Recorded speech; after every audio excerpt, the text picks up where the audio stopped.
E aí, voltando, turminha, para a segunda parte da nossa aula, a gente tinha parado aqui falando sobre a abstratividade e a imperatividade, não era isso? Ok? Beleza. Aí a gente falou sobre a coercibilidade, e depois da coercibilidade a gente tem o quê? A classificação das normas jurídicas. Por isso que eu dei uma pausazinha. Temos mais aí uns 12 slides para a gente falar rapidinho sobre isso. Garcia Marques, eu acho que é assim que se pronuncia, foi meu amigo íntimo, não sei, ele fala que essa classificação, por sua clareza e objetividade, fornece ao jurista um conjunto terminológico e conceitual útil ao discurso jurídico. Bonito, né? Filosófico pra caramba, como tudo no direito deve ser. Mas ele fala que quanto ao sistema, aí vem as divisões da norma jurídica, certo? As classificações. Primeira delas, quanto ao sistema que pertencem. Aí nós temos as normas nacionais e as estrangeiras. As nacionais são aquelas normas que são obrigatórias dentro de um determinado estado. Dentro de um determinado estado, e a gente está falando nação, dentro de um determinado país, fazendo parte, certo, do ordenamento jurídico. Porém, em relação ao direito internacional privado, uma norma pode ser aplicada além do seu território de origem. Então, em termos de direito internacional privado, que é algo que vocês vão estudar bem mais aprofundado adiante, se fala que pode ter alguma norma nacional que seja aplicada dentro de um outro país a uma determinada situação. Olha só, ele fugiu de novo. Voltou? Perfeito. Então, existe essa possibilidade. As normas estrangeiras são aquelas que se referem à norma própria de um outro estado, aqui, e que é aplicada às relações jurídicas dentro de outro território. Então, são normas de um determinado país que são aplicadas dentro de um outro estado. No caso do direito internacional, se a gente estivesse falando de um estado lá fora, de um outro país qualquer, aquela norma do direito privado brasileiro que se aplicasse àquela situação envolvendo essa questão jurídica do direito privado internacional, para eles lá seria uma norma estrangeira sendo aplicada dentro do seu território. Da mesma forma, nós também temos situações em que normas estrangeiras são aplicadas dentro do nosso território por essas questões de conveniência e de acordos e tudo mais, de tratados e outras situações. Normas de direito uniforme, quando dois ou mais estados resolvem, mediante um tratado, adotar internamente uma legislação padrão. Então aí a gente já tem, olha só, resolvemos isso aqui. Vamos lá. Dois ou mais estados resolvem assinar. Vamos dar um exemplo, por exemplo? Né? Bonitinho isso. Um exemplo. Nós temos o Pacto de São José da Costa Rica. O Pacto de São José da Costa Rica, ele, em razão dos direitos humanos, aboliu a possibilidade de prisão civil do cidadão. O homem pode ser preso? Pode.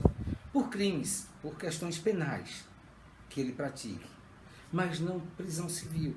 A única hipótese que ainda é admitida é no caso da dívida de prestação alimentícia. Pronto, nessa hipótese pode. Mas antigamente o Brasil adotava a prisão civil também do depositário infiel. Infiel, porque o fiel não vai ser preso. Então, do depositário infiel. Isso não existe mais. Como o Brasil é signatário do Pacto de São José da Costa Rica, ele e os outros países todos do globo terrestre, os outros estados todos que são signatários, resolveram adotar uma legislação internacional para que funcione dentro do seu próprio território. Vamos pular? Vamos nessa? Ok. Quanto à sua fonte, as normas podem ser classificadas em legislativas, consuetudinárias e ainda jurisprudências e por aí vai. Mas vamos ver. Legislativas são todas aquelas normas que a gente vê naquele procedimento normal do Congresso, das nossas câmaras, certo? Então, quando a gente fala, por exemplo, sobre uma determinada lei que acabou de surgir, ela vai passar por todo aquele procedimento de formação, indo para o Congresso, tendo análise, e por aí vai, e depois votação, e veto, e sanção, e volta, entendeu? Então, todas essas leis, que são leis e normas, são medidas provisórias, decretos, etc., que passam por esse processo legislativo, que passam pelo Congresso Nacional, pelas duas casas do nosso Congresso e pela presidência, ela obedeceu um processo legislativo. Quando a gente fala em normas consuetudinárias, são as normas que são não escritas. não são elaboradas espontaneamente pela sociedade e que se tornam obrigatórias pelo uso constante. São aquelas normas costumeiras. Um exemplo que eu costumo dizer, por exemplo, não tem uma norma jurídica que diga que é obrigado a você não furar fila, mas o próprio respeito, a convivência, o contato, o tato social faz com que você seja obrigado a cumprir aquela norma costumeira. Beleza? Ok? Não existe uma punição. Ah, furou a fila, vai voltar para o final? Vai deixar de ser atendido? Não vai.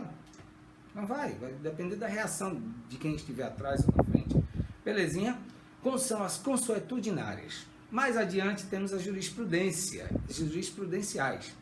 Quando a gente fala em acórdãos, em jurisprudência, súmulas vinculantes, precedentes, que o precedente é uma grande novidade no nosso direito pátrio, essa reforma que teve no Código de Processo Civil, que passou a vigorar a partir de 2016, o Código é de 2015, mas passou a vigorar em 2016, adotou a questão dos precedentes. Os precedentes, eu não sei se vocês já ouviram, já viram, com certeza. Estudante de direito já gosta de assistir filme de julgamento, e a gente só assiste filme de julgamento quando é filme americano. E lá a gente costuma ver o seguinte, não é vou processar você de acordo com o artigo 927 do Código Civil. Lá nos Estados Unidos eles dizem, vamos usar o precedente do caso fulano de tal contra Bertrana. Por que o precedente? Porque aquilo ali foi um primeiro julgamento que aconteceu naquela circunstância, julgou aquela relação de uma forma diferente e passou a servir como um precedente, um parâmetro a ser seguido por todas as outras normas. Se vier um outro julgamento, ele também é um precedente? Não, o precedente é aquele primeiro. Todos os outros serão decorrência lógica e jurídica daquele precedente que foi julgado. Beleza? Então, temos uma observaçãozinha aqui que diz, olha só, o Brasil era vinculado ao sistema romano-germânico, e a jurisprudência não era considerada como fonte formal do direito. Contudo, hoje, defende o sistema common law, que ao lado da Inglaterra e Estados Unidos atribui a jurisprudência como força normativa. Olha que massa! Aí é dando espaço ao judiciário para poder legislar, que ele não pode fazer ir de encontro à norma jurídica que foi existente. Belezinha? Vamos lá?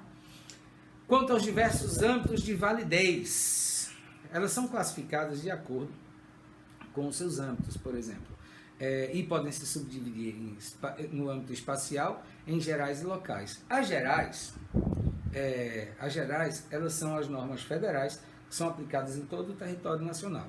Então, essas são as normas gerais quanto ao âmbito espacial. As locais são as normas que se destinam apenas à parte do território, e podem ser federais, mas podem ser estaduais ou municipais. A gente usou o exemplo do ICMS, que cada estado legisla de uma forma diferente, a teor disso. Nos Estados Unidos não, até a questão da pena de morte, do uso de armas, tudo isso aí, os estados têm autonomia para legislar. Então, você está num estado que é permitido o uso de armas, você cruzou aquela fronteira, está proibido, se você for pego, você será punido, porque no seu estado é permitido, mas lá não. Perfeito? Deu para a gente entender as gerais e as locais? Agora vamos para a questão temporal. Elas podem ter vigência por prazo indeterminado ou por prazo determinado. As normas que têm a vigência por prazo determinado, elas vão vigorar até que outra venha e a modifique ou a revogue. Então, enquanto não tiver uma outra norma que a regule de forma diferente, ela vai estar em vigor. Mas também existe a possibilidade de ela cair no desuso. A exemplo disso, a gente tinha, por exemplo, o Código Civil de 1916. O Código Civil de 1916 tratava, por exemplo, do adultério. Tratava de um monte de coisas absurdas.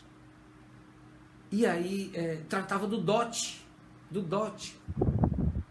E aí, o que é que acontece? O dote deixou de vigorar? Não, ele estava lá, mas caiu no desuso. Então, a norma estava em vigor até 2002, mas não era mais aplicada, porque caiu no desuso. Parou-se de pagar para que alguém quisesse casar com a mulher. Interessante, incrível isso. Olha a evolução do direito. O direito é muito bonito. É lindo demais. Então, essas normas são por prazo indeterminado, elas vão vigorar aí ao longo do tempo. Já Existem as normas que têm um prazo determinado, elas vão vigorar durante um interregno temporal pré-determinado. A gente tem um exemplo clássico que talvez as pessoas um pouquinho mais velhas ou os mais estudiosos se lembrem bem disso, que são, por exemplo, as normas, a lei da CPMF, que era aquele imposto sobre o cheque, sobre a movimentação financeira. Chegou a ser sobre o cheque, depois passou a ser sobre movimentações financeiras, que o cheque também foi caindo no desuso, quase ninguém utiliza mais.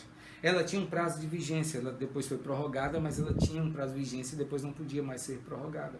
Então ela já nasce, já traz no seu corpo a data do seu nascimento e a data do seu óbito. Ela já traz escrita nela mesma essa questão da sua vigência. Então, vigência por prazo indeterminado, vigência por prazo determinado, ok? Quanto ao âmbito material de validez, nós temos as normas de direito público e as de direito privado. As de direito público são aquelas que subordinam o Estado e que impõem o poder imperativo dele. O Estado impõe o seu poder imperativo. E elas são de direito público e elas têm vigência imediata, elas começam a vigorar exatamente na data prevista, não importa. Por exemplo, a norma de processo civil é uma norma de direito público. Você tinha um processo de 1914, estou sendo bonzinho, tá? Você tinha um processo de 1914, nosso código entrou em vigor em 1914, não, perdão, gente, 2014, aí também já era demais, eu estava sendo, era mal, não era bonzinho. Você tem um código de 2014, ou um código não, um processo de 2014. Em 2016 entrou em vigor a nova norma processual. Por ela ser de direito público, aquele processo estava tramitando, vamos supor que ainda não estivesse em fase recursal. Quando a sentença dele saiu, que começou a fase recursal, que foi publicada, a norma de direito público já estava em vigor, que era o Código de Processo Civil vigente. O que é que acontece? A partir daquele momento, mesmo o processo tendo nascido lá atrás, você já vai aplicar o Código de Processo Civil, porque ela é uma norma de direito público. De direito privado, a relação ela é de coordenação, o Estado dirige as relações interpessoais. Isso aí foi só um adendo que eu fiz, tá? O que vocês têm que entender é que quando é norma de direito público, a relação jurídica é de subordinação, onde o Estado impõe o seu poder imperativo e ela vai vigorar contra todos, ok? E a favor de todos. Já direito privado são as relações interpessoais. A exemplo disso, a gente tem o Código Civil brasileiro, ok? No âmbito pessoal de validez, são as normas genéricas individualizadas. As genéricas são normas que se destinam a todos que se acham na mesma situação. A generalidade é uma característica das normas, a gente acabou de estudar. Então, elas são genéricas ou individualizadas. Individualizadas são normas que se designam ou facultam a um ou a vários membros de uma classe, individualmente determinados. Então, quando se fala, por exemplo, sobre a lei da homofobia, está se aplicando a todos aqueles que se enquadram naquela situação. Isso é mais uma evolução do nosso bom e velho direito. Que maravilha! Quanto à hierarquia, existe uma gradação hierárquica. A nossa norma superior do direito positivo é a Constituição. Então, todas as normas que vierem abaixo da Constituição não podem ferir o que está escrito nela, de maneira nenhuma, sob pena de ser considerada inconstitucional. Então, o nosso conceito que a gente traz diz o seguinte: as constitucionais condicionam a validade de todas as outras normas e têm o poder de revogá-las, mesmo que sejam anterior à Constituição. Você veja o quanto ela é superior hierarquicamente. Nasceu depois e revoga o que já existia. Ordinárias são as normas representadas pelas leis, medidas provisórias, leis delegadas e etc. Regulamentares são as leis que se encontram esposadas, por exemplo, nos decretos. As individualizadas são as normas contidas em diversos atos jurídicos, por exemplo, testamento, sentenças judiciais, contratos, essas situações todas que envolvam um desejo individual, uma relação jurídica individual, ok? Quanto à sua sanção, nós temos aí, agora eu vou precisar realmente ler por causa dos termos em latim, legis perfectae, que eu espero que eu esteja lendo certo, que é a norma perfeita, e ela é perfeita do ponto de vista da sua sanção, porque ela prevê a punibilidade do ato violado, o vício de consentimento, por exemplo, na elaboração de um negócio jurídico realizado sob coação, é um exemplo que está descrito no artigo 171 do Código Civil, não é do Código Penal não, viu? Então ela é perfeita em relação à sua sanção. Ela diz o seguinte: olha, se esse direito for violado, você tem a obrigação de indenizar. Ele tem que ser declarado nulo. Ele tem a sua punibilidade. Então a sua sanção é que vai dizer se ela é perfeita. Quando se diz a norma mais que perfeita, que é legis plus qua perfectae, se fosse perfect era em inglês, quando prevê, além da nulidade, uma pena para os casos de violação. Por exemplo, a nulidade do ato praticado em restabelecimento da situação anterior e a pena ao violador. Remete sempre às penas. Então, a norma, quando ela é perfeita, ela traz a sua sanção, mais que a nulidade do ato. Mas quando ela é mais do que perfeita, ela traz, além da como sanção, a nulidade do ato, ela traz também uma pena para o caso de quem se enquadra naquela situação. A menos que perfeita, que é a legis minus, é a norma que prevê apenas a penalidade quando ela for descumprida. Por exemplo, uma viúva que se casa antes de ter sido feito o inventário do seu cônjuge falecido, ela é obrigada a casar pelo regime da separação total de bens, para que seja imposto àquele casamento a condição de que não está sendo feito um casamento negocial, ok? Por interesse, por exemplo. A lei imperfeita, né, que é a norma imperfeita, é quando ela não considera nulo nem anulável o ato que a contraria e nem comina castigo ou penalidade ao infrator. São as normas jurídicas que obrigam a pagar dívida de jogo, que não há qualquer sanção para que a pessoa que não paga. Então, por exemplo, tem a dívida de jogo, tem que pagar, tá? Mas não tem nenhuma sanção. A gente é exemplo disso. A gente tinha, por exemplo, passou por uma fase que na Justiça do Trabalho, por exemplo, na Justiça do Trabalho a gente tinha que aquele funcionário que praticava atividade ilícita de ser passador de jogo de bicho, ele não podia receber a indenização trabalhista. Com o tempo, a jurisprudência foi mudando, o entendimento jurisprudencial foi mudando, foi sendo alterado, e passou-se a condenar as bancas, os donos das bancas. Mas aí depois voltou tudo ao que era antes. A atividade é considerada ilícita, o dinheiro tem que ser pago, mas não tem uma sanção para quem não o fizer. Ok? Quanto às relações de complementação, por exemplo, nós temos as normas primárias e secundárias, e essas normas primárias e secundárias são normas jurídicas cujo sentido é complementado por outras normas.